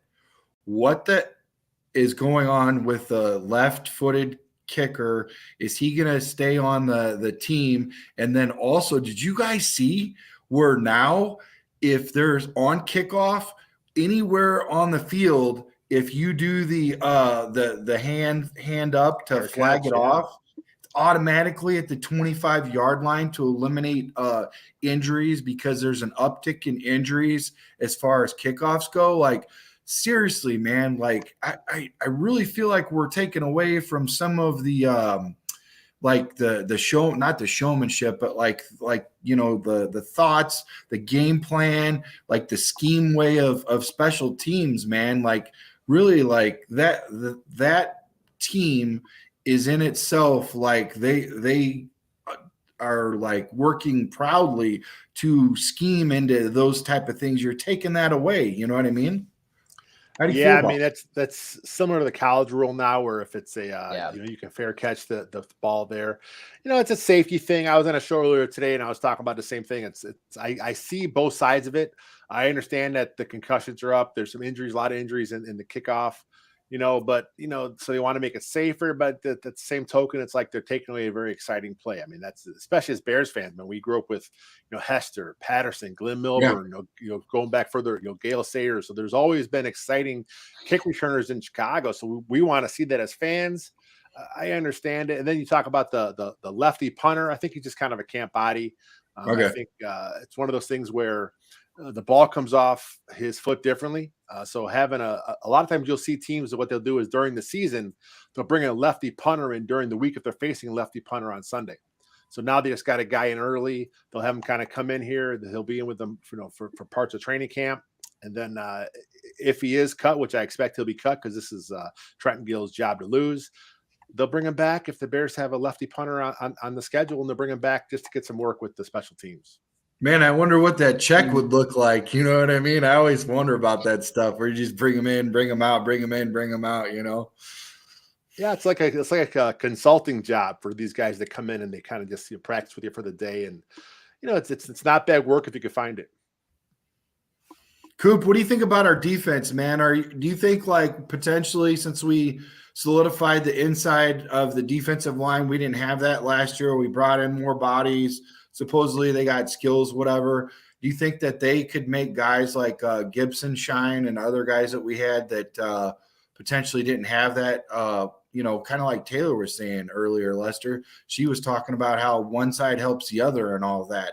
I really think that could help. Like, we could potentially see Gibson go off, or that other guy that they brought in. What's his name? He wasn't even a defensive Marcus Walker. No, the guy that they drafted, he wasn't last year. He wasn't even a defensive end. And Dominic Robinson. Robinson. What do you think, Coop? Do you think that's a possibility? Yeah, well, first off, I like when she talked about earlier with the linebackers. I think our linebackers that they picked up this year is going to be a massive improvement, especially with tackling. I think that's going to be very important that these guys can go to the ball and tackle, and that's going to be a good start. I do think we're missing out on a pass rusher, though. I really do. And I get it. There's still guys out on the street, but these guys that are on the street right now, they don't do much for me, right? Listen, I liked Frank Clark a lot, man. I did too. 3-4 years ago, man, he was a great player, but there's a reason why he's not been signed yet. If you look at his stats from last year playing on the Chiefs, man, he really didn't have a good year until he got into the playoffs. Really? I'm still a little worried about that part, that we're not going to be able to get to the quarterback, and I think that's still going to hurt this team. That might lose us a couple of games. But I think we're going to have a better presence with our linebackers, and that's going to help out our secondary a little bit more. And I'm excited to see how they come together too, as these new guys are coming together on this defensive scheme in Eberflus and that system, because I think there could be some special things that are going to start brewing as they get together. But I still think we're a couple of we're a pass rushers short that I think it can really bite us, especially as we go on into the season. See, I usually agree with you, Coop, but this one I don't know anything, right? Like, sometimes I'll be like, "Hey, Lester, you heard anything?" You're like, Lester's like, "Come on, man." But it's late, man. What are you doing? No, I'm like, seriously, like, I just have this feeling. I have this feeling that like the inside is going to help the outside, because I've been in the trenches. I've seen it before where, they teach you to block from the outside in, the fastest guy to the slowest guy. You position yourself that way. And now we've got those big guys, those big uglies that the offensive line's going to have to worry about. Potentially some of these guys might get double teamed, and you'll see an uptick in pass rush and stuff. You even mentioned earlier, Coop, these linebackers, they potentially could be, sack specialist or that zone blitz where the defensive linemen with the faster 40s than we have seen in the past, they go back to the linebacker position and then the linebackers come in on the blitz. I think it's going to be, I honestly think that our defensive ends or pass rushers could actually end up being this year better than the ones out on the street already that guys are gushing over, because there's a guy over there in the Colts that I just look at him like an average freaking he just middle of the road type guy, who bounced around from like the Colts and I think the Jaguars. He's on the Ravens. Colts now, but yeah. I don't really see a whole lot in him. And it's like, why does he keep getting bounced around if he's so spectacular? I think we've got something here. What do you think, Lester? I think they're looking for an edge. I know that. Ryan Poles talked about that. They want to add an edge. He even talked about it. He's talked to teams in a trade possibility. So there's something brewing. It's just a matter of getting the right price. The thing, Ryan Poles, he's not going to panic. He's not going to go, he's not going to overspend to get his guy. Yeah. And then as far as some of these vets out there, if you can bring a veteran in to kind of just serve as that designated pass rush guy, if that's what he's coming in for, okay, it's third down, go get the quarterback. I got like Justin Houston possibly. There are a few guys out on the market that can kind of come in and do that. But like you said, maybe Dominique Robinson steps up. He has good speed off the edge. He was a former wide receiver in college. He's only been playing defensive line now, I think, for 3 years. So he's still growing into the role. Travis Gibson, he flashed a lot a couple years ago. He kind of had a down year last year. Maybe the new talent now inside will help unlock some of that. DeMarcus Walker, man, he's a guy that if you look at his skill set, he just never was able to kind of do what he wants to do. I think him now coming in now, he with the Broncos, he was kind of moving all up and down that line. He knows his role now. He's an edge. He'll kind of kick inside sometimes to kind of rush pass out of the 3-tech. That's what he did when he was in Denver. But he is primed for a breakout season, and he may have had that last year, but I think he's going to surprise a lot of people this year. And then to push up the front, man, a guy like Billings, a fire plug guy, really strong at the point of attack. And then those 2 draft picks, Dexter and Pickens, there's something there inside. The Bears, like we said, they had holes all over the place on the roster, and they addressed, a bunch of it in D-line. But I'm with Coop, though. I think they need one more speed guy off the edge. Maybe it's Dominic Robinson. Maybe he shows that he can be that guy. But until we see it, it's hard to say that's going to happen. Yeah. I know I'm the odd man out, but I'm going to be the Traxtodamus here and say that one of these guys is going to come out, because honestly, here's another thing you guys didn't think about. Check this out. Remember when Peyton Manning played for the Colts? Okay, so they would get up by 30-something points second half. Guess what happened? The opposing team would have to catch up to those points, right? So guys that were undersized like Dwight Freeney and the other guy, Mathis, I think it was, those guys, they freaking shined because they just had to, just rush. And he was always, the opposing visitor quarterback would always have to step back and then throw the ball freaking deep down the field to get these hurry up points, and then that's when that's when the Colts sack specialists would come at it. So, dude, we scored like on average 30 points a game, but our defense gave it up. And there were some things in our offense that could have gone better. The 3 of us can agree on that. But seriously, man, if we do any better on offense and our defense shores it up a little bit, who knows what we got on our hands? Maybe it's just enough, but I think I am the odd man out on this. I think we probably do need an edge rusher. I don't know. Coop, the only guy I had that was really excited about was Frank Clark, and you just blew that whole idea out the water. So, dude, I'm here to blow some more ideas out of the water, man. I want to get you all depressed before you go to bed tonight. No, I just you made a lot of sense about Frank Clark. I'm thinking about his glory days and how great he was and all this and that. I didn't know that I thought he got shipped off for like money situation. Same reason why that receiver got shipped off to the Dolphins, because you pay a $500,000 quarterback, you're going to lose guys. That's what I thought happened to Clark. I didn't know that. And I thought he was demanding a lot more than most teams have. I think, what was it, Lester, under the cap, we're at like 35 million. And then if we don't get paid, I think if we don't spend half of that or something like that, we actually get penalized by the NFL or something. Yeah, I know there's a cap floor. I think they may actually be there. I'm not sure exactly where it is, but I mean, I don't think they're in danger of getting that penalty. But yeah, the Bears still do have the most money available in free agency by a lot. Yeah.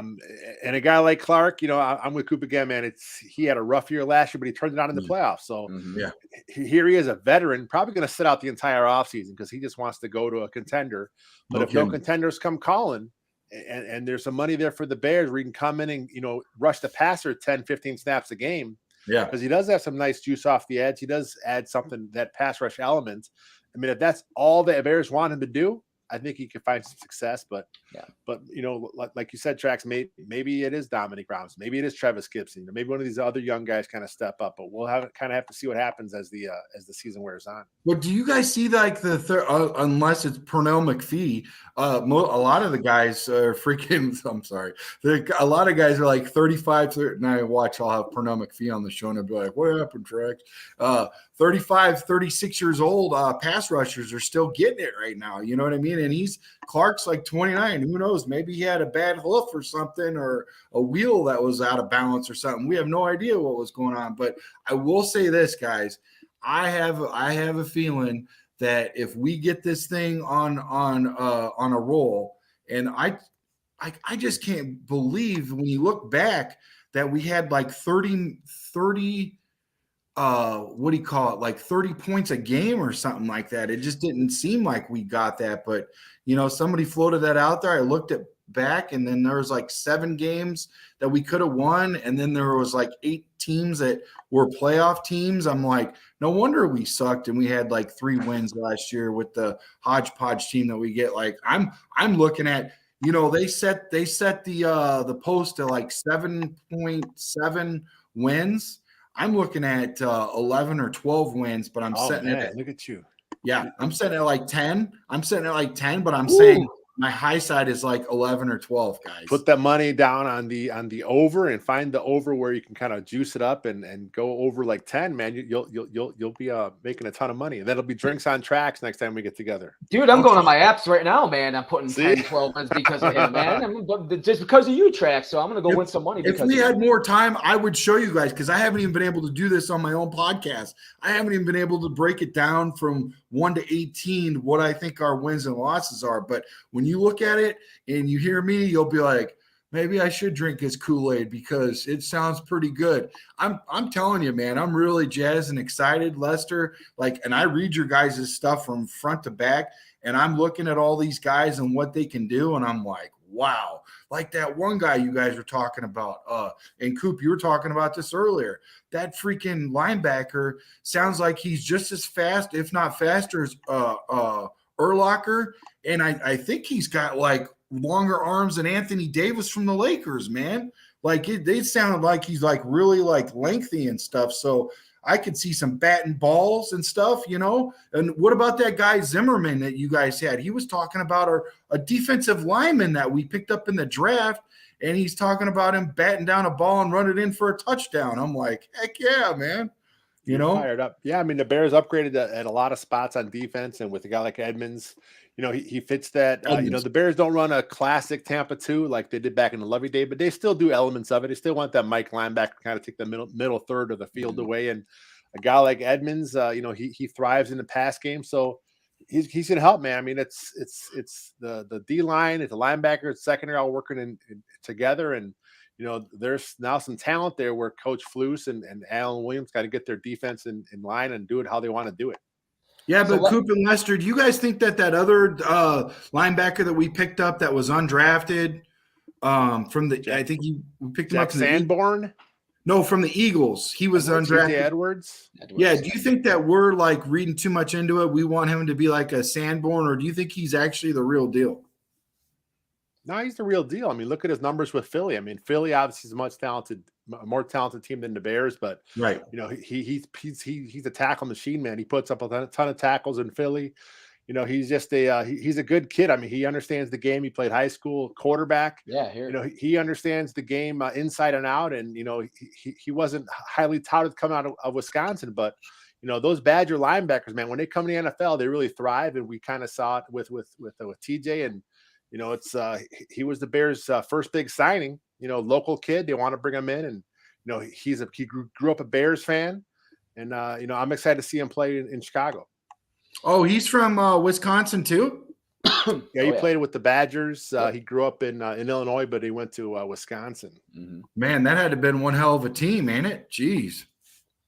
So Lester, this means now when the Bears only win 4 games this year, you're going to come back on at the end of the season and say, dude, Trax, you owe me some damn drinks, man, because we're losing our money because of you. We're listening to you. So you got to make that bet. You got to be sure to do that when you come back on later on. You know, we did a prediction article a couple weeks back, and this is really early, but I did have him with 10 wins. I think I was the high mark of our entire group that was given a prediction there. Best case scenario, I just can't see this team, you know, not being way better than a year ago. I know going 10-7 is a stretch, but you know, they have one of the easiest schedules on paper. You know, they have you know, the rest metric came out where the Bears have the most rest, you know, between games of any team. The travel miles is real low as well. So a lot of stuff's going right for the Bears. Plus they upgraded at a lot of positions. So I'm expecting as long as they stay healthy, you know, this team's going to be in the playoff mix all season long. All right, guys, really quick. We got to do this. He made me do it. We got to do this really quick. Okay, I want to go around the horn, starting from Coop, and then our awesome guest. I want to ask you guys really quickly, and then we'll finish with me, the top stooge here. What our wins and losses are going from week 1 Green Bay really quick. All right, Coop, Green Bay. What do you think? That's a loss. That's a loss? Yes. Okay. Yeah, I think they can win that one. I mean, we'll see what happens with Jordan Love. I'm not a big believer in him. I think he'll be okay. I just think, you know, first game, I think the Bears are going to be able to pull that one out. That's at home too, Coop. I hope you can make it. But like I was telling you, the cheap tickets are down here October 15th and the 22nd. If you're going to go to a game right now, those are the 2 cheap tickets. I don't know why Washington doesn't. Well, it's in Washington. That's why. Duh. So, okay. So I'm going to say a win also. I'm going to have to agree with my boy Lester. I think it's going to be a win. I think we're going to be riding high. I think we're going to be excited. I don't think Love is going to have that repetitions leading to retention that Fields has. And I think we're going to be riding high, and it's going to be the great time to play them. I don't know about the final game, week 18 in Green Bay, but I will say this much. In week 1, I think we got them. All right, week 2, moving along really quickly. We're doing great. At Buccaneers, what do you think, Coop? Baker Mayfield sucks, so the Bears are going to win that game. Do you think they're going to end up keeping with Baker for week 2? I don't know, man. Who's behind him? Behind him? Listen, man, you know what's funny is I like Baker Mayfield, man. He seems like he's a cool dude and all, but I can't see them winning that game with him. So I'll say loss. Lost? Okay. Who's behind him anyways? Isn't it like Kevin Fisk or what? Trask. Is Trask. still? Kyle Trask. Yeah, that's Kyle it. Trask. Yeah. He might be playing. Who knows? You don't know. Yeah. Yeah, I think the Bears can pull out the win. It's in Tampa, so it's going to be tough. Obviously, the heat may get to them, but that's not a very good football team. They're kind of going through their own thing. They're trying to rebuild stuff, and like you said, man, if they can get after the quarterback, which you know they should be able to, he's not the best. So I think that's another win for the Bears. Okay, and I think we're all going to agree now. This is a full first all across the board. We're all going to go with a win. I agree with you. We're going to be without the underwear model Tom Brady, and I think that's going to go ahead and we're going to get a win there. And then moving on to week 3, Kansas City. You know what? We can't really do a true official it's not really like broken down into quarters anymore because you got that extra week. So let's just go ahead and we could kind of do a quarter. But anyways, at Kansas City, what do you think, Coop? That's a loss. I just think I think they're just going to still be so good. Like, depending on injuries, who knows? But I still think they're going to be rolling so good. They're going to be in sync and at home too. So I'll say Kansas City on that. Yeah, Okay. that's a loss. That's one of the best teams in the game today. So they're not going to pull that one out. I'm with you too right now. So I got two. Oh man, you're blowing it, Trax. It's that's my first loss, guys. Okay. That's actually, I'm going to say this right now. Hold on. I got to put this down because this is going to be really wild. I'm going to blow your hairs back. That is the only potentially game on the schedule that we potentially don't have a win for. I think all the other games are winnable games. This is the only one that I marked that's a non-winnable game. 16-1. You heard it. There you go. Yeah. That's what I'm saying. No. What are you drinking, Lester? No, man. No, so I got 2-1 right now. I think Coop is 1-2, and I think you're 2-1, right, Lester? I think so. Not really good at math. I can read a tape measure, but okay. So Denver Broncos. What do you think about that at home?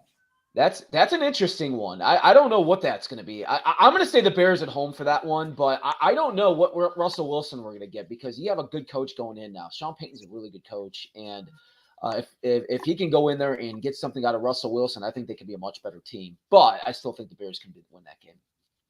Nice. Yeah, I think the Bears have a good chance to win there. But like you said, with Sean Payton now in charge, who knows? I mean, he may have those guys turned around pretty quick. He's a winner. Russell Wilson, besides last year, he's always been a winner. So, but they got some issues up front on the O-line. So maybe the Bears can get after Russ Wilson a little bit. And Russ Wilson ain't the same guy he was years ago. So, maybe they can get after him a little bit and kind of get there. But I do think that's a winnable game for Chicago. I do too, and I agree with you guys wholeheartedly. I do think Sean Payton is a factor, but I don't think it's going to be a factor in week 4. I think we are going to torch these guys. Now, here's the next game, and I have to agree with my buddy Woody over there at Mike the Bear Fan on his podcast. We're looking at Washington. What do you guys think about that one? Who's playing quarterback for Washington? I mean, I think it's going to be a tough game because they're going to be a well-coached team. They got a good defense, but I mean, like I said, you just got to put a circle around the quarterback. So I think that's a winnable game. I'll go another win. Who is playing quarterback over there, Lester? Is it it's the kid they drafted last year? I forget his name. It's not Heineke anymore. No, Heineke left. He went to the Falcons. Yeah, it's Howell, not Howell. Is it Howell? No, it is him. It is him. Yeah, so yeah, he's we'll see what he does. I mean, I'm not expecting much from him, but I think the key there, like you said, Coop, is the defense. They have a really good defense in Washington. I think they'll be able to stymie what the Bears want to do. I mean, they got one of the better D lines in the game, so they'll kind of slow the Bears down. But I mean, the Bears last year put a ton of yards up against them. They just couldn't score. So maybe the Bears want to go in there with a little bit of revenge. I do think it's a winnable game. If Justin Fields is playing like I think he will this year, I think that's a game the Bears win. Yeah, Sam Howell and Jacoby Brissett. Yeah, and Brissett Jake went there. That's right. Jake from State Farms. Jake from State Farms, you sound hideous. But hey, man, honestly, I think that we might lose this one, man. I really think we're going to lose this one. I think this is going to kick us in the butt. I think we're going to have a tough game. I think Fields is going to be a little off that game. I think there's going to be some situations going on, and they've got a really good defense. They played us tough last year, and I think that's why I was at that game, and it was a rough game. Did you guys see today that they lost though? They didn't come in time. Well, there was a deadline for them to get their name, the Commanders trademark or something like that, and they didn't do it, so they might be forced to change the Commander's name, which I'm actually excited about that. I don't really like It's a horrible name. I think it's a horrible name. Okay, here we go. We got the Purple People Eaters a day after my birthday, and it's going to be in Chicago at noon. What do you guys think about that one? Well, since it's a day after your birthday, I'm going to say the Vikings are going to win as a birthday present for you. But no, listen, the Vikings are an interesting team to me because I think they got a better defensive coordinator in Brian Flores this year. So, and I'm going to be interested to see how they perform, what Kirk Cousins does, because this is it. That's interesting. But I'm going to say the Vikings. Okay. Yeah, it's a winnable game. Another winnable game. I mean, the Vikings last year, talk about the Bears losing a lot of close games. The Vikings won a ton of close games. Are they going to have the same kind of luck this year? I think the defense should be better with Flores, but they lost some players. Kirk Cousins is, he's a guy. I mean, he's fine. He'll win some games for you, but I think in Chicago, it's another winnable game. I think. I think I got him with 4 wins now, so I think it's a little heavy there, but yeah, we'll give it to him again. We'll give the Bears the dub. I think we're going to take the dub too, not only because the day after my birthday, but I also think that we're going to be pissed off about losing to Washington. We're going to be like, what the heck happened? And we're going to be like torching their defense because their defense is not going to be as good as it is right before the bye. I really think they're going to come together, and in Minnesota, they're going to return the favor there. So, but I think this is going to actually end up being a win, and it's going to be convincingly. Now, moving right along to October 22nd, I should be over my hangover by then, and we're going to be playing the Raiders in Chicago. What do you guys think about that? Well, I don't buy in the Raiders. I mean, what Devontae Adams called them out last week about their offense. I mean, it seems I'm not buying into Josh McDaniels. So, and Jimmy G. And is Jimmy G going to be good quarterback by then? Jimmy G, or is he going to be hurt? So, yes, you don't. I just don't. I think they can beat the Raiders. I think they got that. Yeah, I got to go Bears here too. I'm feeling like a homer now because I only got them with 1 loss through the first 7 games here. But man, like I said, there's a lot of winnable games. I mean, I think 10 is where I got them, but man, it's a lot of these can go either way. And the Bears, if they're playing like we hope, and Justin Fields take that step, and they stay relatively healthy, man, they could easily be 6-1 at this point. I think this is an easy win. I think that Devontae is trying to go over and get hitched up with his ex-girlfriend in New Jersey. And I think that's what that's all about. But he's going to end up realizing he can't. He's a Raider for the current time. And I think he's just going to end up being one of those receiver divas. Because, he did play in Fresno State. He did play in Fresno State with Carr. So they set some records over there. I mean, they weren't like a big-time Alabama team or something like that. But they set the world on fire, man. So I'm a little disappointed about that shakeup over there. Okay, moving right along to October 29th at the Chargers. What do you guys think about that one? It'll be a Bears home crowd, right? It'll be in LA. Yeah, it's in LA. So it's gonna be a Bears home crowd. But boy, the Chargers are an interesting team. I don't know what to expect from them. I have questions about their head coach. They got a great quarterback, one of the best in the league, but I feel like there's something off there. But at the same time, I think that's going to be a tough game to win. I'll go with the Chargers. Yeah, I'm the same way. I think the Chargers pulled it out. I mean, for the last few years, they keep losing their defensive players. They get a lot of injuries over there. If they can kind of avoid some of the usual, bad luck they get, I think that's a good win. Like you said, Justin Herbert's a stud. That's a good all around football team if healthy. So I just think that's a W for LA. I'm going the other way, boys. I really think the Chargers are going to stink it up. I think they're going to realize that they should have stayed in San Diego, and I think Herbert's going to have a tough game. It's going to be we're going to end up winning by like a field goal or something like that, but we're going to pull it off. And then moving right along to the 8th, November 5th at New Orleans. What do you guys think about that one? Well, that's a tough place to play usually, isn't it? That's got a loud crowd, man. Those Saints fans they're intense. That's another one I just don't know because Derek Carr. I don't know what Derek Carr you're going to get. But they got some weapons on that offense, so I'm going to be interested to see how he with Olave, with the wide receiver Olave. I'm going to say the Saints on that one. I think it's going to be a tough road win to pull out. Yeah, I'm going to go Saints too. Otherwise, I'm going to start getting into the 16-1 category that Trax has here. So no, go with the win. Go with the win. I'm going to go with the loss there for Chicago. I got the win over there. I really think we're going to pull it off against the Saints. I don't think they have a good QB. I think they're going to miss Sean Payton. I just don't think that they could pull it out. And they've, let's face it. I don't know if it was Sean Payton or their GM. Lester might be able to chime in about this a little better than I can.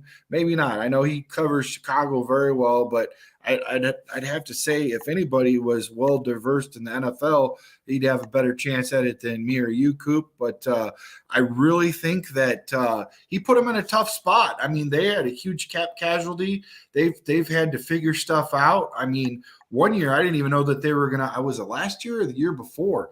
I think it was when Breeze retired.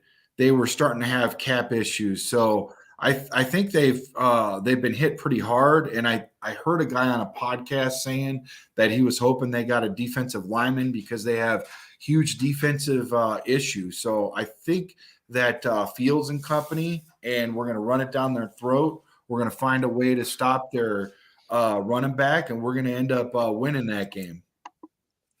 Nice. Okay.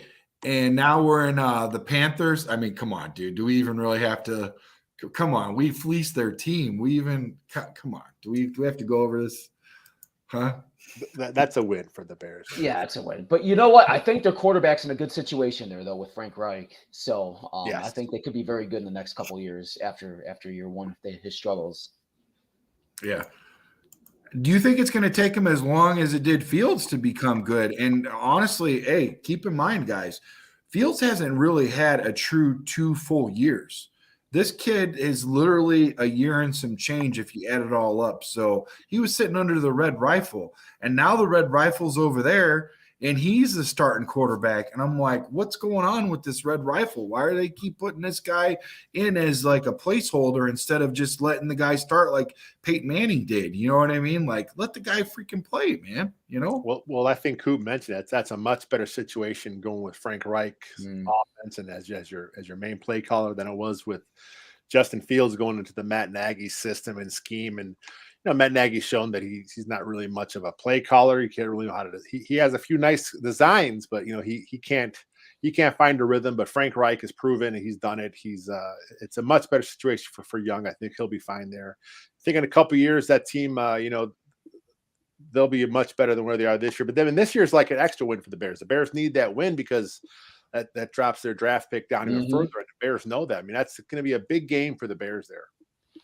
Yeah, I'm glad we all agree on that win. Now, here is one that's really interesting. It starts to get a little spicy because, like I said, we're already lost at Kansas City. We've lost at Washington.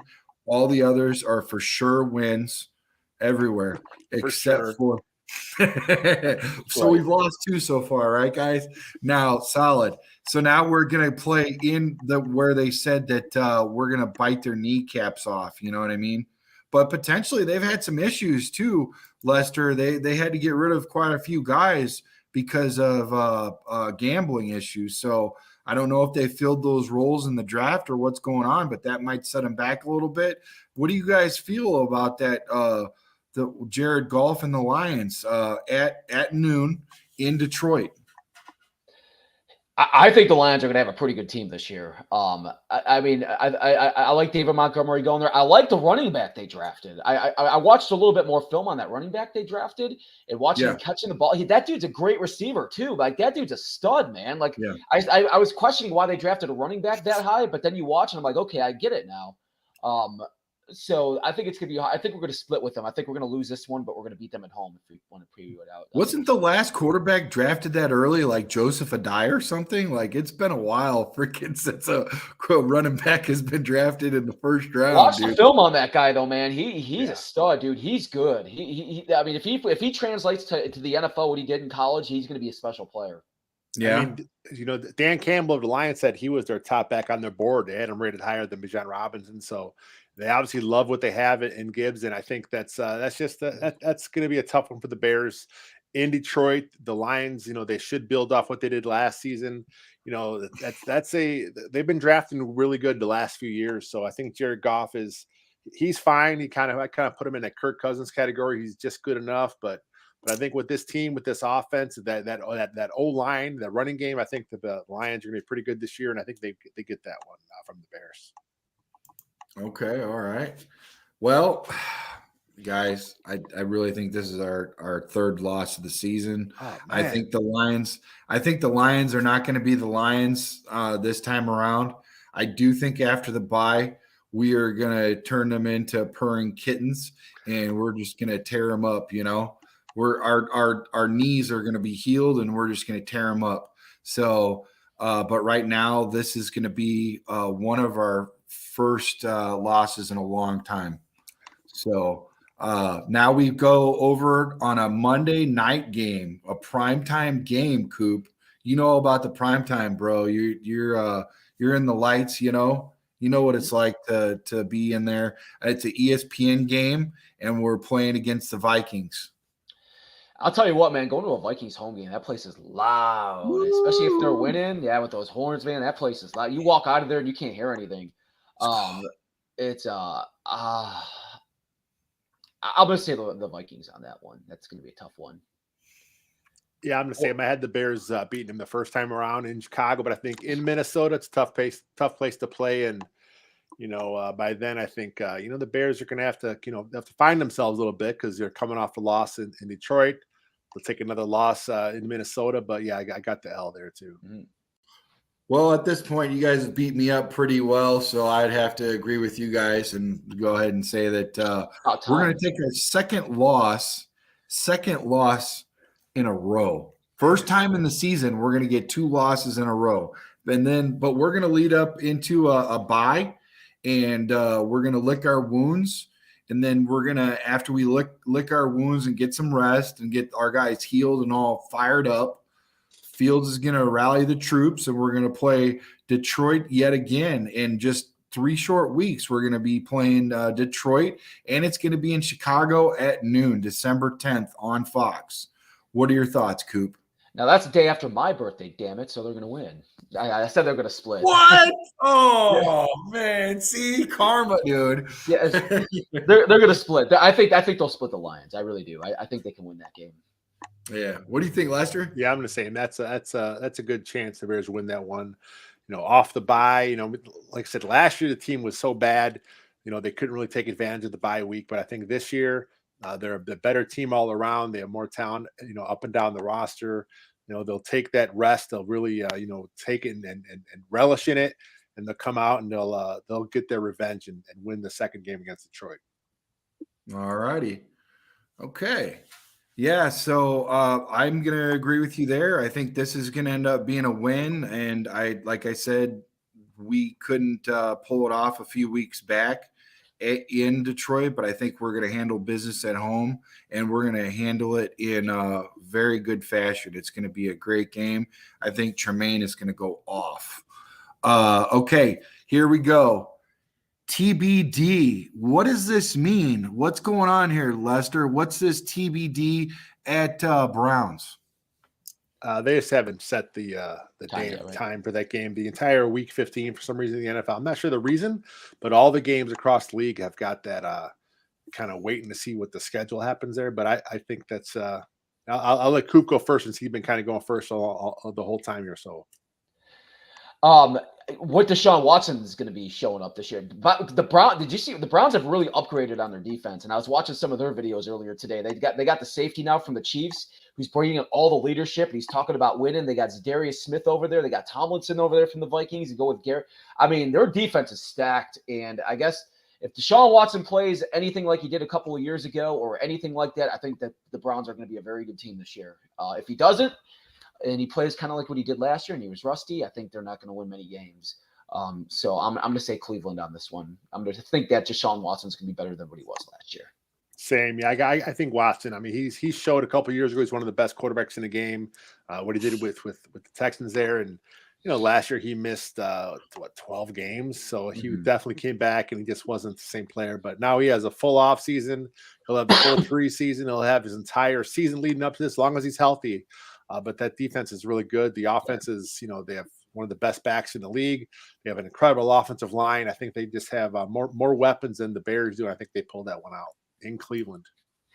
I think that he's not going to be a factor. I don't think the quarterback's going to be a factor. He's either going to be worried about some legality issues at this point in Cleveland, or he's just going to have way too much oils on his hand to throw the football.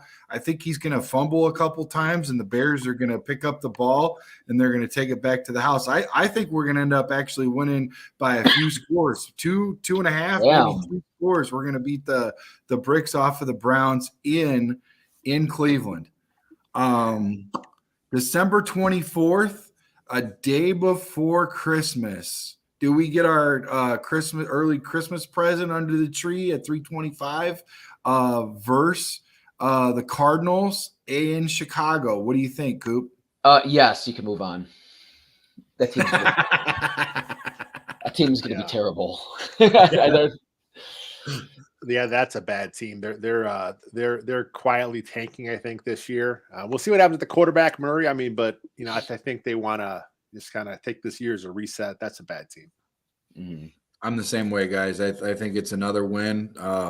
We're riding high. We just did 3 in a row, potentially 4. We'll see what you guys think about the Falcons. December 31st, New Year's Eve at noon against the Falcons. Are we going to tear it up, or what are we going to do against the Falcons? Falcons are an interesting team to me this year. They were improved all over the place. They spent money just like the Bears. I think they were the second team they spent the most money this offseason. They went and got a lot of players. I think their draft was pretty good.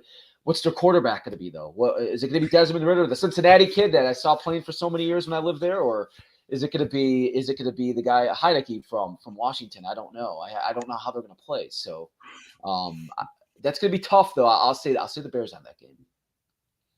You got them winning that one? I got him winning. Yeah, I think they could win that one. I think they want Desmond Ridder to be their quarterback. Mm-hmm. So if he's healthy, he'll be the guy. I like Heineke. I've always liked the way he's played the game. I would like to see him get a chance to kind of show more, but I don't think that's in the cards in Atlanta. I think they want to see what they have in the young quarterback.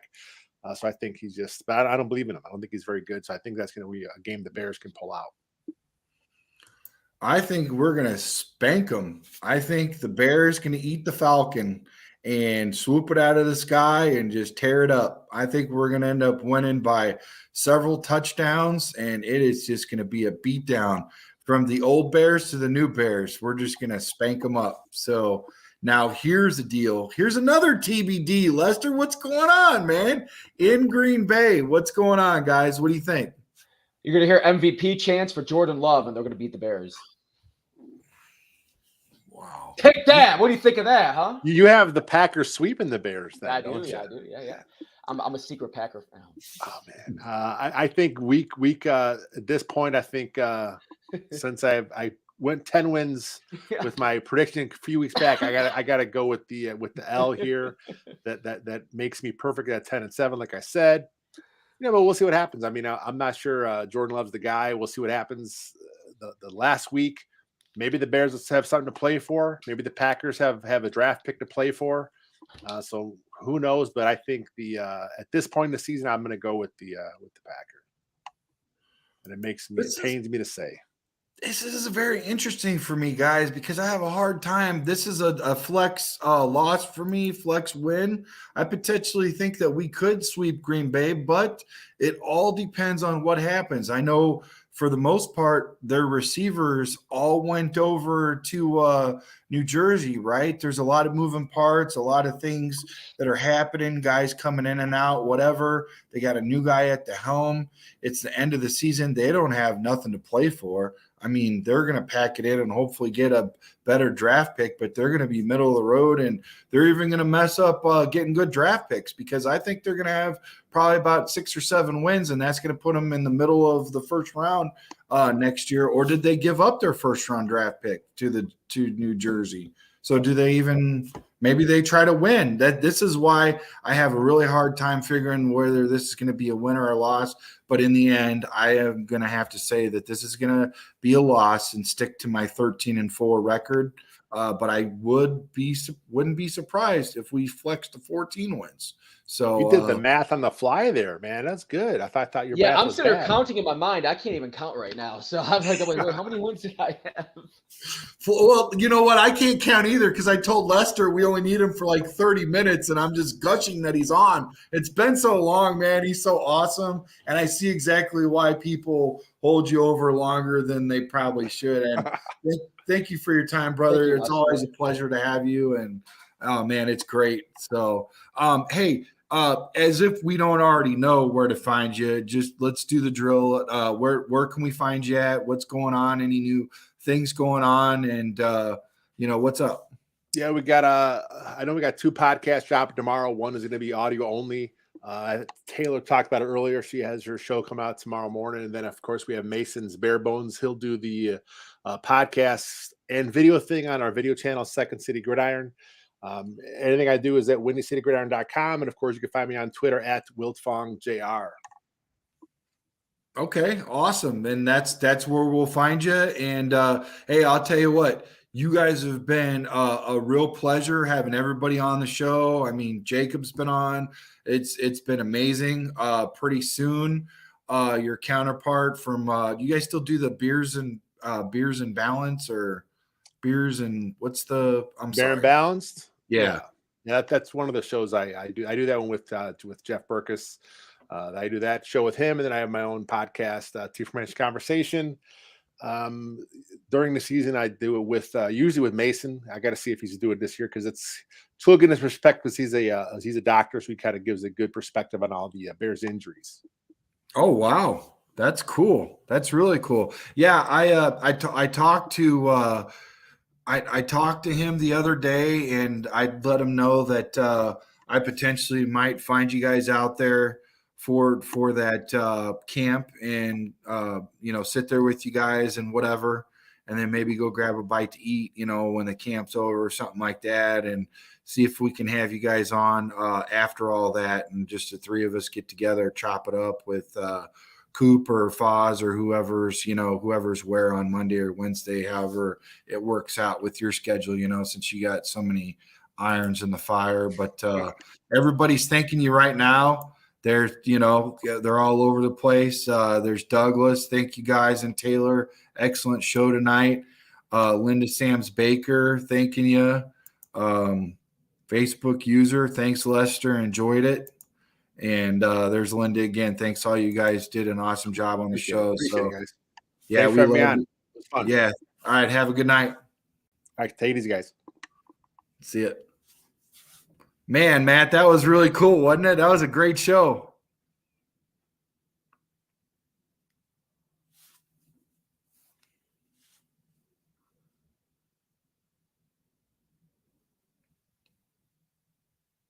Can you hear me? I can't hear you. Did we lose audio? Can you hear me? You can? I can't hear you. So yeah, Coop, thanks for having us on and bringing it in. You did an amazing job, and look forward to hearing from you next Wednesday on the show. And you've been doing a great job QBing and everything. Sorry we took it into extra innings, man, but whenever Lester's on, man, he's great to have him do a long show with. So all right, buddy. Have a good night, and everybody bears down.